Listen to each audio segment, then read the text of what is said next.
Au nom du Père et du Fils et du Saint-Esprit, ainsi soit-il. Bien chers fidèles, le troisième dimanche après Pâques, en cette année, tombe dans l'octave de Saint-Joseph, qui est donc la fête duquel la fête a été transférée à cause de la Passion, du temps de la Passion.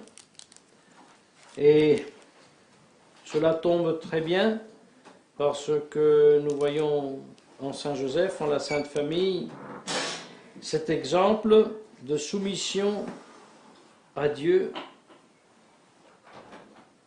ce saint devoir de l'obéissance, cette conscience de la nécessité d'obéir en ce monde, et obéissance exercée non pas sans douleur, sans tristesse.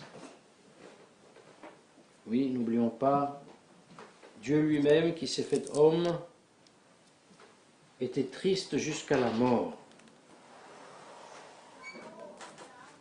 Et cette tristesse, il a quand même vaincu, et il a voulu la vaincre pour nous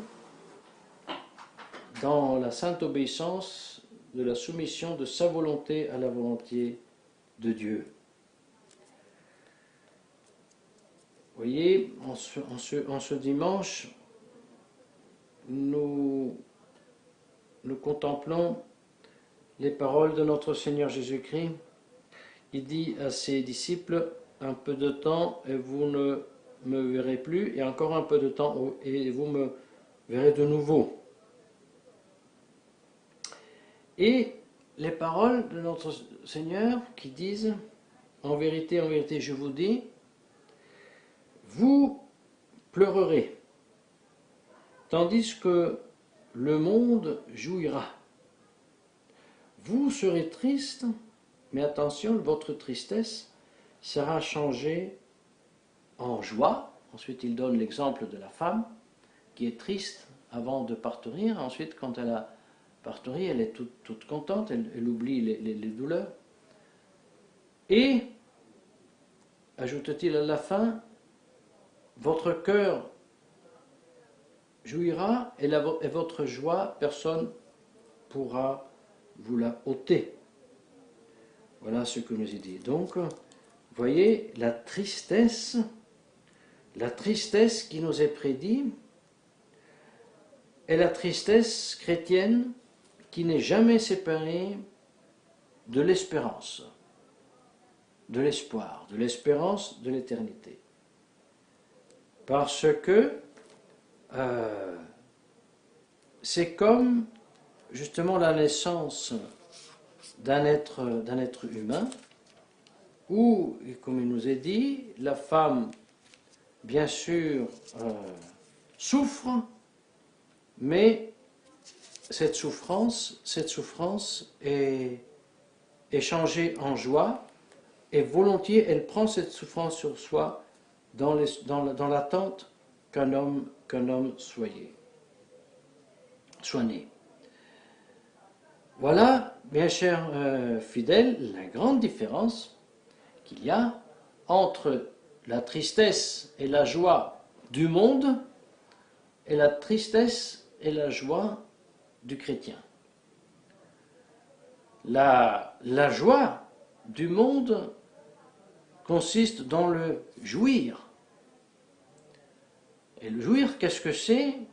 C'est un sentiment très intense, ça c'est vrai, qui prend aussi avec soi l'intelligence et la volonté, qui se complaisent de la jouissance, mais cette jouissance termine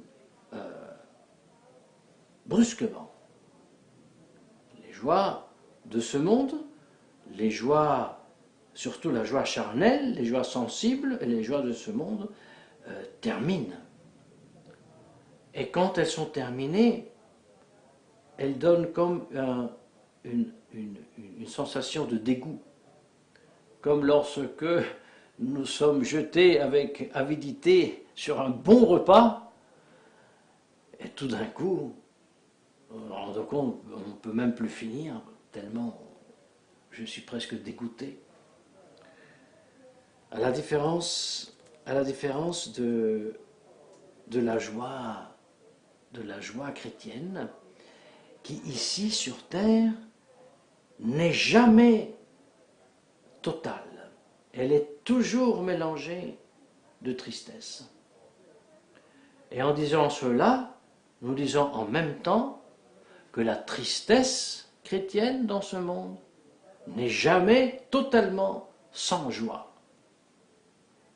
Parce que, comme nous explique Saint Augustin, nous ici, tous, nous sommes en train de partenir, d'enfanter quoi? Le désir de l'éternité.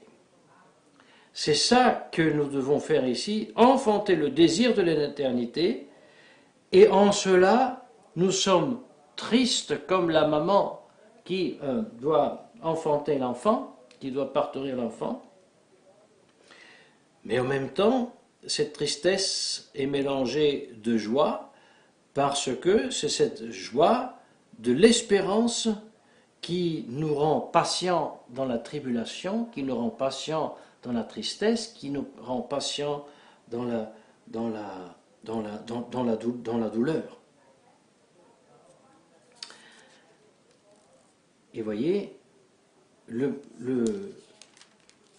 constat que nous faisons, c'est que le monde moderne dans lequel nous vivons aujourd'hui a renoncé à la joie chrétienne et renoncé à la tristesse chrétienne. Les hommes et les femmes ont renoncé à la tristesse d'une grossesse parce qu'ils ont renoncé à la joie de partenir des enfants et beaucoup d'enfants. Ils vont chercher de jouir en prenant le plaisir de l'union entre hommes et femmes. Ensuite, ils vont abortir ou ils vont empêcher que l'enfant naisse. Et ensuite, ils s'achètent un petit chien pour avoir quelque chose à jouer.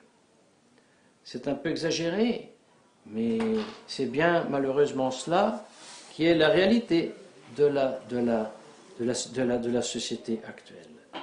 Et ceci ne vaut pas seulement au niveau individuel, mais ça vaut aussi au niveau social, collectif, si nous pensons à la Révolution française. Pourquoi? Parce que obéir, se soumettre, accepter l'ordre naturel et recevoir, enfanter des enfants, ou alors accepter l'ordre naturel d'être soumis à une autorité, d'être soumis à un padron, et ceci est contraire à la tendance d'une recherche, d'une joie qui veut seulement jouir. Qu'est-ce que je veux dire, bien chers fidèles? La Révolution française a mis en place que la société, pour ne pas devoir souffrir, de se soumettre à l'autorité, comme le demande Saint Pierre en cette épître que nous avons lu aujourd'hui, eh bien pour éviter cette peine, cette tristesse, voilà qu'elle a aboli l'autorité. Eh oui, parce que la Révolution française n'est rien d'autre qu'une révolution, une révolte contre l'ordre naturel voulu par Dieu, c'est-à-dire contre l'autorité à laquelle nous devons être soumis, comme nous le demande Saint Pierre. Soyez soumis aux souverains, aux ministres, soyez soumis même aux padrons méchants. Non. L'esprit du monde, l'esprit de la joie mondaine ne veut pas ça. Parce que, après le péché originel, être soumis au roi souverain, être soumis au padron, au ministre, même au padron, c'est douloureux. Même pour le Christ qui était sans péché, obéir au Père, c'était douloureux. Il demandait que le calice puisse passer, mais que votre volonté soit faite. Vous voyez, le secret qui explique pourquoi non seulement nous n'avons plus de pape dans l'Église, mais la raison pour laquelle nous n'avons non plus une autorité souveraine dans la société civile, c'est que l'homme a choisi de suivre soi-même la joie et la joie mondaine, déconnectée complètement du sens du devoir et de la soumission à Dieu. Et c'est ça qui mène à la perversion, même à la perversion sexuelle dans laquelle nous sommes en train de vivre. Le fidèle, c'est très important de réaliser toutes ces vérités parce que ça nous trace la voie pour sortir de cette situation. Ça nous trace la voie de comprendre dans les exemples que nous ont donnés notre Seigneur Jésus-Christ, que nous ont donné la Sainte Vierge, Saint Joseph et surtout Jésus-Christ lui-même, oui, combien les paroles de Saint Pierre sont vraies, de la nécessité de se soumettre à l'autorité. Et si l'autorité n'existe pas, et malheureusement c'est le cas aujourd'hui, il y a toujours à se soumettre à la loi de Dieu, à la loi naturelle. Il y a toujours à se soumettre dans une famille à l'autorité de la famille. En prenant l'exemple de Jésus-Christ qui était Dieu, mais aussi en prenant l'exemple de très Sainte Vierge Marie qui était immaculée, et tous les deux se sont soumis à quelqu'un qui, dans l'ordre de la grâce, était moins que Saint Joseph, mais qui était le chef de la famille, à tous les effets, père et chef de la famille. Et effectivement, la Sainte Vierge et notre Seigneur Jésus-Christ obéissaient à Saint Joseph. Et Jésus-Christ a opéré notre salut en se soumettant pendant 30 ans.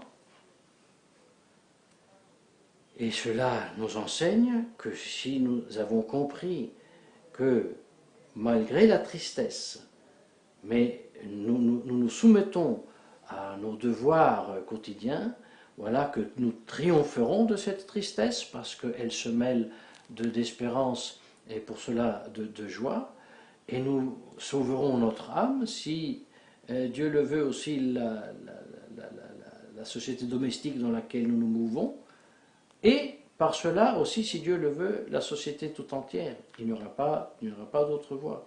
Et nous vivrons le siège vacant et l'absence de ordre naturel dans la société civile, non pas comme une excuse pour nous laisser aller à nos bons plaisirs, mais comme un châtiment de Dieu que nous portons avec souffrance.